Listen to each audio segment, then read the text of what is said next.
Hello বন্ধুরা, কেমন আছো? নিশ্চয়ই ভালো আছো। আমি ভালো নেই, কিছুদিন ছিলাম না বলে আমার গাছের কি অবস্থা দেখো, শুকনো ঝরঝরিত হয়ে আছে আর ঘাস ঘুষে একাকার।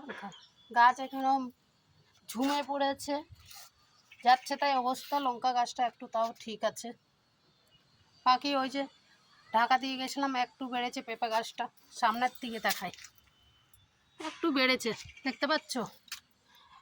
লেবুকে ছোঁয়া মাত্রই পড়ে গেল। এবার এইদিকে চলো, দেখাই তোমাদেরকে। দেখতে পাচ্ছ আমি ছিলাম না, ওরা আমার দুঃখে একদম ঘাসে ঘুষে একাকার হয়ে গেছে।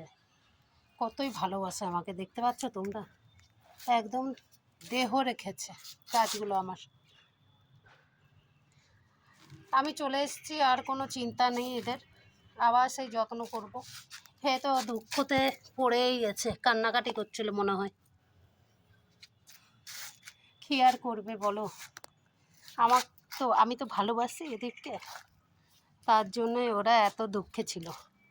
তার সাথে আমি এখানে অনেকগুলো ওই ডোপাটি গাছ লাগিয়েছিলাম, সেই ডোপাটি গাছগুলো মানে দেহই রেখেছে, একটাও দেখতে পাচ্ছি না।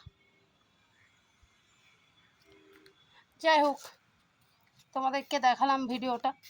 এদিকে চলো একটু আমার এই ভিডিওটাও দেখাই। এটা কত ঝাপঝোপা দেখেছিলে আমার। এটা কি গাছ ছিল আমি ভুলেও গেছি নামটা। সিম গাছ। দেখো সিম গাছটাকে আর খুঁজে পাচ্ছ? এখানে পাচ্ছ না। করলা গাছ, সিম